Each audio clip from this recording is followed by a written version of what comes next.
नमस्कार, मैं हूँ आपके साथ नेहा। जो तस्वीरें हैं वो मैं आपको सिरसा के नागरिक अस्पताल की दिखा रही हूँ।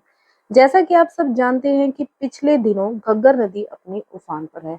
लगातार बारिशों के कारण बाढ़ का पानी गांव में घुस गया, लेकिन अब स्थिति यह है कि जलस्तर तो कम हो रहा है, लोगों के स्वास्थ्य पर एक भारी संकट आन पड़ा है। बाढ़ के घटते जलस्तर के साथ लोगों को बीमारियों ने घेर लिया है, जिसके चलते लोग सरकारी और प्राइवेट अस्पतालों में अपना इलाज करवा रहे हैं। जैसा कि आप तस्वीरों में देख सकते हैं, सिरसा के नागरिक अस्पताल में एक बड़ी संख्या में जो मरीज है वो अपना इलाज करवाने के लिए आ रहे हैं। वहीं हर साल के कर्मचारी भी दिन रात इन मरीजों की सेवा में लगे हुए हैं। सिरसा में पिछले कई महीनों से घग्गर नदी पूरे उफान पर है। सिरसा के अधिकतर गांव में घग्गर नदी का पानी है, तो ऐसे में अब घग्गर नदी के साइड इफेक्ट भी देखने को मिल रहे हैं। सिरसा में भले ही जलस्तर कम हो गया है, लेकिन जिला सिरसा में घग्गर नदी के पानी से अब लोगों को मुश्किलों का सामना करना पड़ रहा है। पानी तो कम हो रहा है, लेकिन इस पानी से लोग बीमार काफी हो रहे हैं। सिरसा के स्वास्थ्य विभाग के द्वारा जारी किए गए आंकड़ों के मुताबिक अब बारिश के बाद मरीजों की तादाद में काफी इजाफा हुआ है। अब 1000 से 1200 मरीज सिरसा जिला के नागरिक अस्पतालों में आ रहे हैं और अपना इलाज भी करवा रहे हैं।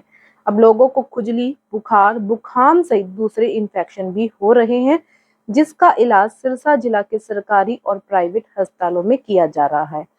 सिरसा में घग्गर नदी आफत बन चुकी है, तो लेकिन पानी कम हो रहा है, लेकिन अब उसके साइड इफेक्ट्स लोगों की सेहत पर भारी पड़ रहे हैं। सिरसा जिले में घग्गर नदी का जलस्तर धीरे धीरे भले ही कम हो रहा हो, लेकिन इसके बाद अब स्वास्थ्य संकट ने लोगों को घेर लिया है। बारिश और घग्गर की उफान के बाद अब लोग खुजली, बुखार, जुकाम, इन्फेक्शन जैसी बीमारियों से पीड़ित हो रहे हैं। सिरसा के सरकारी और निजी अस्पतालों में रोजाना 1000 से 1200 मरीज इलाज के लिए पहुंच रहे हैं।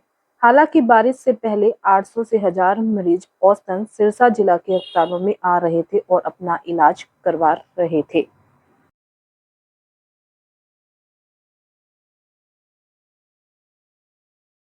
अभी सिरसा शहर में और गांव से और जो जिन गांव में निचले इलाकों में जल भराव हो चुका है, वहाँ पे कुछ तो मच्छर का और डेंगू का प्रकोप है और मलेरिया भी उसके अंदर काफ़ी संख्या में पेशेंट निकल रहे हैं हमारे पास। और कुछ बच्चे और बड़े उल्टी, दस्त, बुखार, जुकाम और चमड़ी के रोगों संबंधित भी ओपीडी में आना शुरू हुए हैं।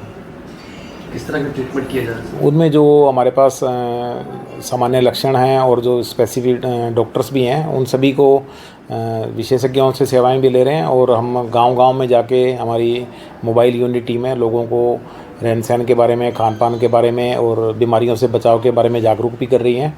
हमारे आशा वर्कर हैं, जो हमारे एमपीडब्ल्यू वर्कर्स हैं और अन्य पैरामेडिकल स्टाफ है, वो घर घर जाकर और सब सेंटरों के माध्यम से, जो हमारे आयुष्मान आरोग्य मंदिर है, उन गाँव में पंचायती राज के संस्थाओं के जितने भी प्रतिनिधि हैं, उनके सहयोग से, प्रशासन के सहयोग से लगातार निगरानी भी रखे हुए हैं और लोगों को जागरूक भी कर रहे हैं। बाढ़ का खतरा भी है सर, इससे में स्वास्थ्य विभाग द्वारा क्या कुछ तैयारी की गई है?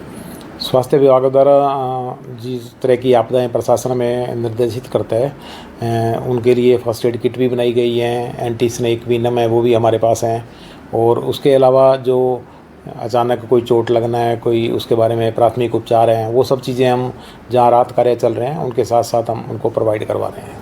हेल्थ डिपार्टमेंट के पास प्रॉपर दवाइयाँ हैं? हाँ, हमारे पास स्टॉक में काफ़ी दवाइयाँ हैं और कुछ जैसे ओआरएस के पैकेट हैं या जल को स्वच्छ करने के लिए घड़ों में जो क्लोरीन की टेबलेट हैं, उनकी पर्याप्त मात्रा में सप्लाई है। उल्टी, दस्त, बुखार से जो संबंधित दवाएं हैं, वो भी हमारे पास पर्याप्त स्टॉक में हैं। अगर सर संभावित अगर बाढ़ आती है तो ऐसे में लोग जो है उम्मीद, आशंका रहती है कि ज़्यादा से ज़्यादा इफेक्ट होते हैं, तो उनके लिए क्या कुछ प्रबंध करते हैं, बेड की पूरी व्यवस्था? हमारे पास जो सिरसा का नागरिक अस्पताल है 200 बेड का है और जहाँ भी घग्गर बेल्ट पे जो आशंकित गांव हैं, उन सब में हमारे पास आयुष्मान आरोग्य मंदिर हैं, पीएचसी भी हैं, सीएचसी भी है। तो जैसी भी स्थिति होगी उसके हिसाब से हम उनके लिए स्वास्थ्य संबंधित सभी प्रबंध पूरे रखेंगे।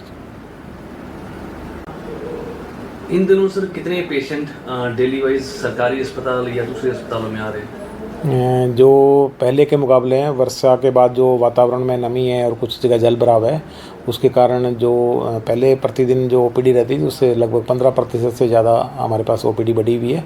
और जो बीमारियों के लक्षण हैं उनके अनुसार हम उनका इलाज करके और राहत प्रदान कर रहे हैं। पहले अमूमन कितने पेशेंट कंटिन्यू रोजाना? वो अलग अलग संस्थाओं में जैसे अलग अलग उसकी प्रतिदिन की फुटफॉल था, तो हमारे जो नागरिक अस्पताल है उसमें लगभग 800 से लेके 1000 मरीज प्रतिदिन आते थे। अब वो थोड़े से बढ़ के 1000 से 1200 के बीच रहते हैं।